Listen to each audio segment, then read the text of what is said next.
Hello friend, welcome to selection 2021। हम लोगों ने पिछले वर्ष में पूछे हुए क्वेश्चन को पढ़ रहे हैं, ठीक है।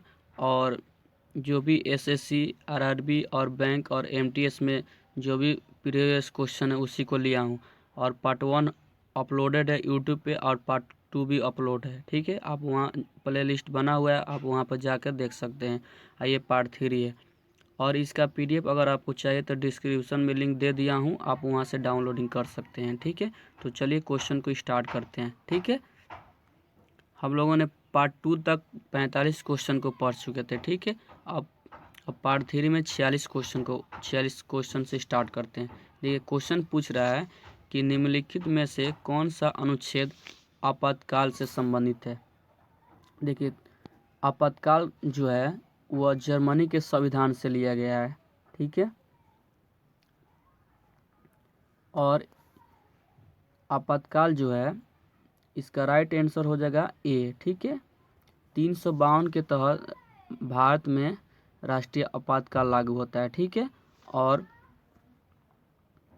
जो है भारत में राष्ट्रीय आपातकाल जो है अब तक 3 बार लागू हो चुका है, ठीक है। और 356 के तहत राष्ट्रपति शासन लागू होता है। और राष्ट्रपति शासन अब तक न जाने कितने बार लग चुका है, ठीक है। और 360 जो है वित्तीय आपातकाल लागू होता है, ठीक है। आपको याद रखना है कि 352 के तरह देश में राष्ट्रीय आपातकाल लागू होता है और 356 के तहत राष्ट्रपति शासन और 360 के तहत वित्तीय आपातकाल। और आपातकाल की अवधारणा जर्मनी के संविधान से लिया गया है, ठीक है। और एक और याद रखना है कि जो 280 अनुच्छेद है यह वित्त से संबंधित है, वित्त आयोग से, ठीक है। ये भी एसएससी एग्जाम में पूछा हुआ क्वेश्चन है 2017 में, ठीक है। कि 280 किस आयोग से संबंधित है, तो वित्त आयोग से संबंधित है, ठीक है। चलिए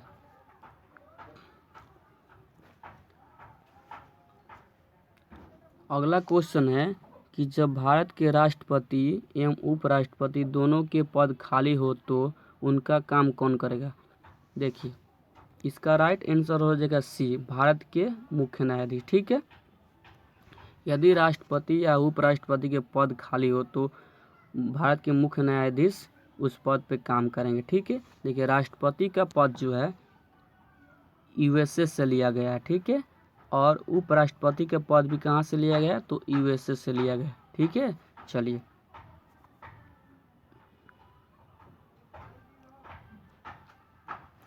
अगला क्वेश्चन है कि भारत के राष्ट्रपति का निर्वाचन करने के लिए निर्वाचक मंडल में कौन शामिल है। देखिए राष्ट्रपति का जो निर्वाचन होता है उसमें कौन कौन शामिल होता है यही पूछ रहा है, ठीक है। तो देखिए इसमें जो है इसका राइट आंसर हो जाएगा सी, ठीक है। देखिए इसमें राष्ट्रपति के निर्वाचन मंडल में लोकसभा के निर्वाचित सदस्य, राज्यसभा के निर्वाचित सदस्य एवं विधानमंडल के निर्वाचित सदस्य इसमें भाग लेते हैं, ठीक है। चलिए इसमें लोकसभा के निर्वाचित सदस्य एवं राज्य विधानमंडल के निर्वाचित सदस्य एवं राज्यसभा के निर्वाचित सदस्य भाग लेते हैं। इसका राइट आंसर हो जाएगा सी, ठीक है। अगला क्वेश्चन है कि भारत का उपराष्ट्रपति होते हैं। देखिए भारत के उपराष्ट्रपति का पद का उल्लेख जो है अनुच्छेद 63 में दिया गया है, ठीक है। तो आपको ये भी याद रखना है कि जो उपराष्ट्रपति हैं उनका उल्लेख किस अनुच्छेद में है, तो 63 में है, ठीक है। और जो उपराष्ट्रपति होते हैं वो राज्यसभा के पदेन अध्यक्ष होते हैं। इसका राइट आंसर हो जाएगा बी। और यह राज्यसभा के सदस्य नहीं होते हैं। तो आपको ये भी याद रखना है कि राष्ट्रपति जो होते हैं राज्यसभा का पदेन अध्यक्ष होते हैं और वह राज्यसभा के सदस्य नहीं होते हैं, ठीक है। आप दो पॉइंट याद रखना है। चलिए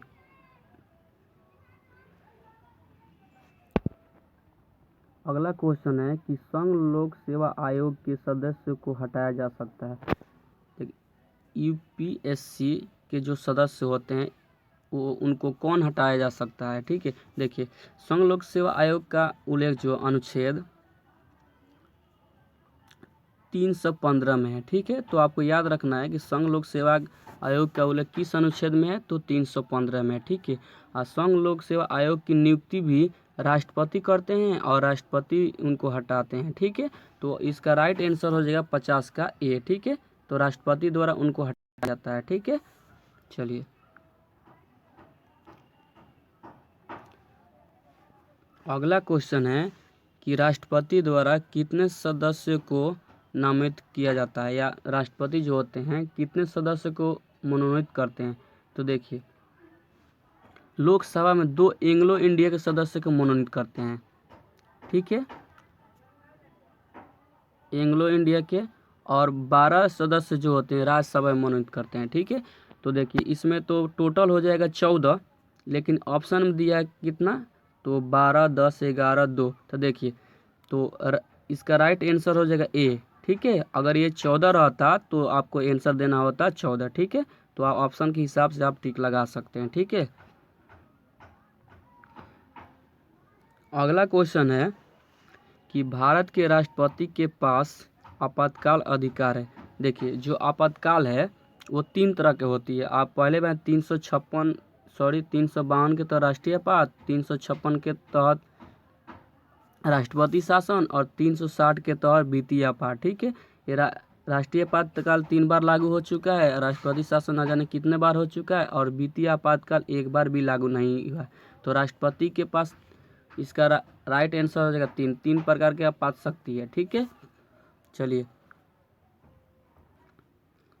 अगला क्वेश्चन है कि राष्ट्रपति अपना त्याग पत्र किसको देंगे। तो देखिए इसका राइट आंसर हो जाएगा उपराष्ट्रपति, बी। ठीक है, जो राष्ट्रपति होते हैं वो अपना त्याग पत्र उपराष्ट्रपति को देते हैं, और उपराष्ट्रपति जो होते हैं वो अपना त्याग पत्र किसको देते हैं, तो राष्ट्रपति को देते हैं। ठीक है, और राष्ट्रपति का पद का उल्लेख किस अनुच्छेद में है, तो अनुच्छेद 52 में है। ठीक है, आपको ये याद रखना है। और जो राष्ट्रपति होते हैं यह अमेरिका के संविधान से इनका पद लिया गया है, आपको ये भी याद रखना है। ठीक है, और एक याद रखना है कि राष्ट्रपति जो होते हैं वो प्रधानमंत्री की भी नियुक्ति करते हैं और भारत के मुख्य न्यायाधीश के भी शपथ दिलाते हैं। ठीक है, और भारत के मुख्य न्यायाधीश की भी नियुक्ति करते हैं। तो आप ये 2 पॉइंट याद रखना है। ठीक है, चलिए नेक्स्ट क्वेश्चन है कि राष्ट्रपति द्वारा कितने आंग्ल भारतीय को मनोनीत करते हैं। आंग्ल भारतीय क्या होता है, वैसे अंग्रेज जो अभारतीय हैं। तो आप समझ चुके हैं कि आंग्ल भारतीय क्या होता है, कि वैसे अंग्रेज जो अभारतीय हैं। ठीक है, तो देखिए आंग्ल भारतीयों की 2 करते हैं। ठीक है, 2 मनोनीत करते हैं, और राज्यसभा में कितने मनोनीत करते हैं, तो 12। ठीक है, तो अगर पूछ देगा तो राष्ट्रपति द्वारा कुल कितने सदस्य को मनोनीत करते हैं, तो टोटल आपको याद रखना है 12। लेकिन अगर आंग्ल पूछा हुआ है तो इसका राइट आंसर हो जाएगा सी। ठीक है, 2। अगर यदि पूछ रहा कि राज्यसभा में कितने मनोनीत करते हैं, तो आपको याद रखना है 12। ठीक है, चलिए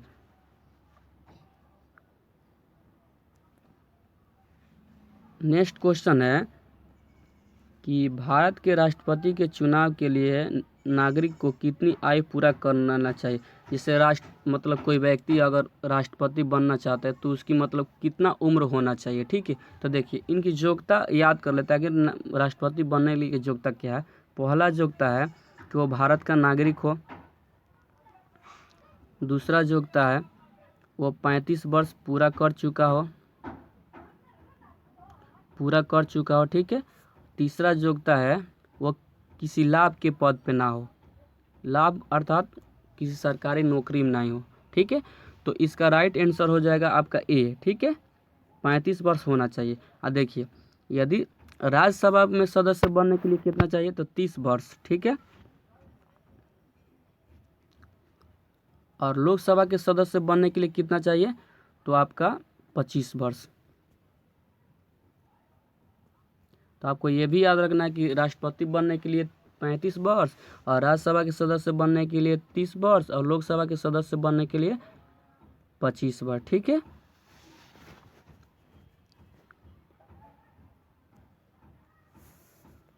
अगला क्वेश्चन पूछ रहा है कि राष्ट्रपति पर महाभियोग कौन शुरू कर सकता है? देखिए सबसे पहले जान लेते हैं कि महाभियोग की प्रक्रिया कहाँ से ली गई। देखिए महाभियोग की प्रक्रिया जो अमेरिका के संविधान से लिया गया, ठीक है। और अनुच्छेद 61 के तहत राष्ट्रपति पर महाभियोग लगाया जाता है। देखिए महाभियोग की जो प्रक्रिया है वो लोकसभा में भी लाया जा सकता है या राज्यसभा में। तो इसका राइट आंसर हो जाएगा सी, यानी दोनों में, ठीक है। तो आपको याद रखना है कि जो राष्ट्रपति पर महाभियोग लाया जाता है वो लोकसभा में भी लाया जा सकता है, राज्यसभा में। और राष्ट्रपति की महाभियोग की प्रक्रिया कहाँ से लिया गया? तो अमेरिका के संविधान से लिया गया। किस अनुच्छेद के तहत? तो अनुच्छेद 61 के तहत, ठीक है। चलिए नेक्स्ट क्वेश्चन है कि प्रधानमंत्री की नियुक्ति कौन करता है? देखिए इसका राइट आंसर हो जाएगा ए, राष्ट्रपति जो है प्रधानमंत्री की नियुक्ति करते हैं। और प्रधानमंत्री के बारे में जो है अनुच्छेद 75 में इसकी चर्चा है। 75 कहता है कि एक देश का प्रधानमंत्री होंगे, ठीक है। तो ये आपको ये भी याद रखना है कि प्रधानमंत्री की नियुक्ति राष्ट्रपति करते हैं और प्रधानमंत्री के संबंध में 75 अनुच्छेद में इसका पद का उल्लेख किया गया है, ठीक है। अब देखिए ऑप्शन बी को भी डिस्कशन कर लेते हैं। उपराष्ट्रपति की नियुक्ति भी कौन करते हैं? तो आपका राज्यपाल की नियुक्ति कौन करते हैं? तो आपका राष्ट्रपति करते हैं। और भारत के महान्यायवादी की नियुक्ति कौन करते हैं? तो ये भी राष्ट्रपति करते हैं। और उपराष्ट्रपति जो होते हैं वो अपना त्यागपत्र किसको देंगे? तो राष्ट्रपति को देंगे, ठीक है। और राज्यपाल अपना त्यागपत्र किसको देंगे? तो ये भी राष्ट्रपति को देंगे, ठीक है। चलिए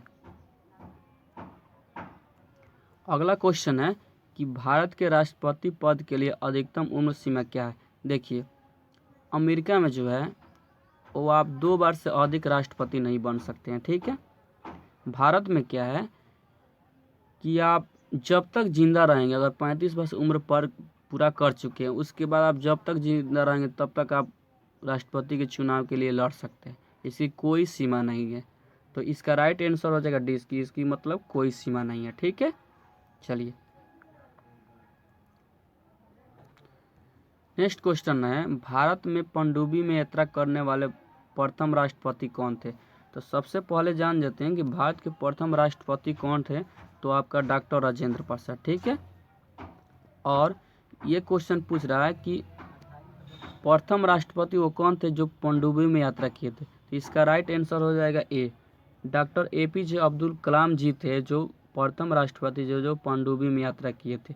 और ऑप्शन बी जो है डॉक्टर नीलम संजीव रेड्डी, ये ऐसे राष्ट्रपति थे जो निर्विरोध चुनाव जीते थे, निर्विरोध, ठीक है। तो ये भी क्वेश्चन पूछ सकता है कि वो कौन ऐसे राष्ट्रपति हैं कि जो निर्विरोध चुनाव जीते थे, ठीक है। तो डॉक्टर नीलम संजीव रेड्डी।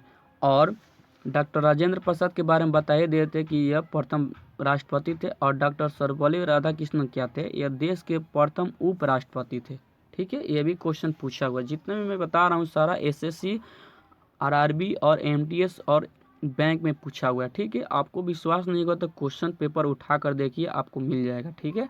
चलिए नेक्स्ट क्वेश्चन है कि राष्ट्रपति के चुनाव से संबंधित विवादों का निपटारा कौन करता है? देखिए राष्ट्रपति का चुनाव हो रहा है और उसमें किसी प्रकार का विवाद हो गया है तो ये कौन निपटारा करेंगे? तो देखिए इसका राइट आंसर हो जाएगा सर्वोच्च न्यायालय, ठीक है।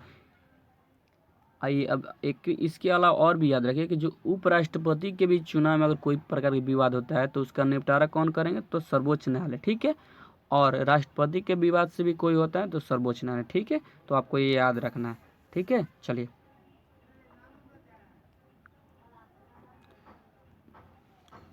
अगला क्वेश्चन है कि भारत के वित्त आयोग की गठन कौन करता है?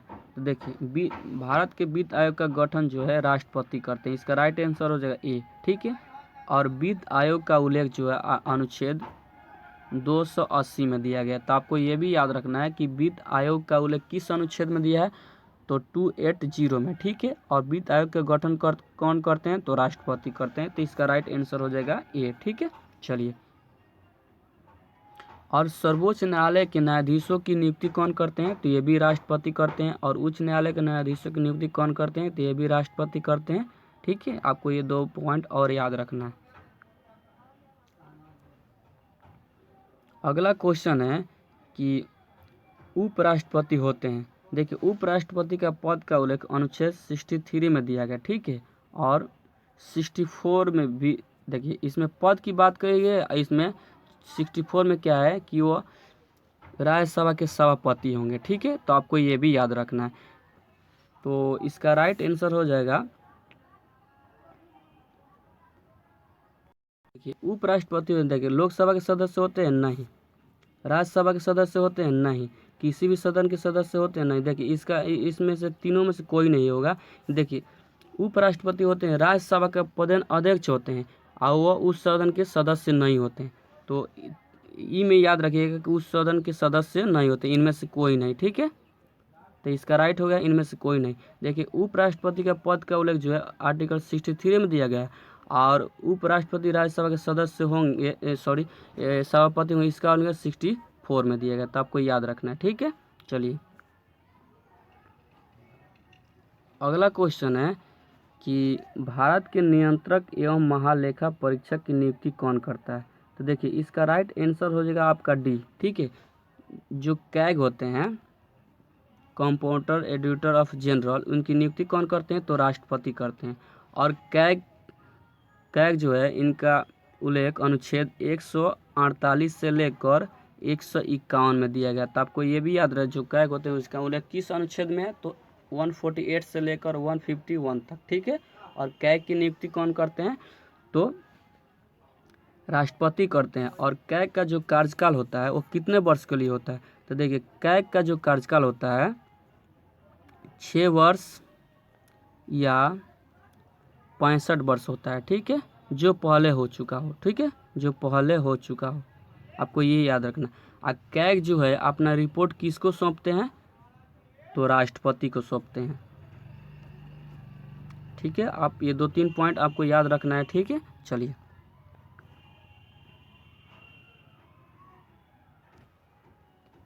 अगला क्वेश्चन है कि राष्ट्रपति को शपथ कौन दिलाते हैं? तो देखिए, राष्ट्रपति को जो शपथ है वो भारत के सर्वोच्च न्यायालय के मुख्य न्यायाधीश दिलाते हैं। तो इसका राइट आंसर हो जाएगा सी। और राष्ट्रपति के शपथ के संबंध में 68 इसमें शपथ की बात की है। तो अनुच्छेद 60 में शपथ की बात कर दी। किसकी शपथ की? राष्ट्रपति के। और राष्ट्रपति की शपथ कौन दिलाते हैं? तो सर्वोच्च न्यायालय के मुख्य न्यायाधीश। ठीक है, और प्रधानमंत्री की शपथ कौन दिलाते हैं? तो आपका राष्ट्रपति। भारत के उपराष्ट्रपति की शपथ कौन दिलाते हैं? तो ये भी राष्ट्रपति। तो आपको ये भी याद रखना है। ठीक है, चलिए तो आगे बढ़ते हैं।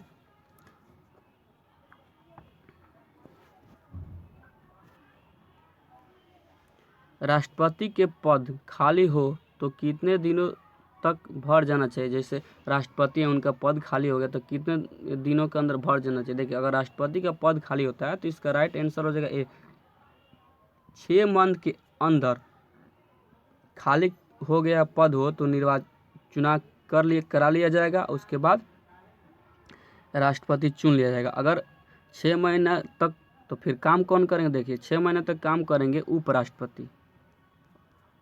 ठीक है, यदि राष्ट्रपति के पद खाली होता है तो 6 महीना तक तो आदमी खाली रहेगा, तो उस समय तक काम कौन करेंगे? तो उपराष्ट्रपति करेंगे। ठीक है, आई होप कि ये वीडियो आपको बहुत अच्छा लगा और ये सीरीज भी आपको अच्छा लगा होगा।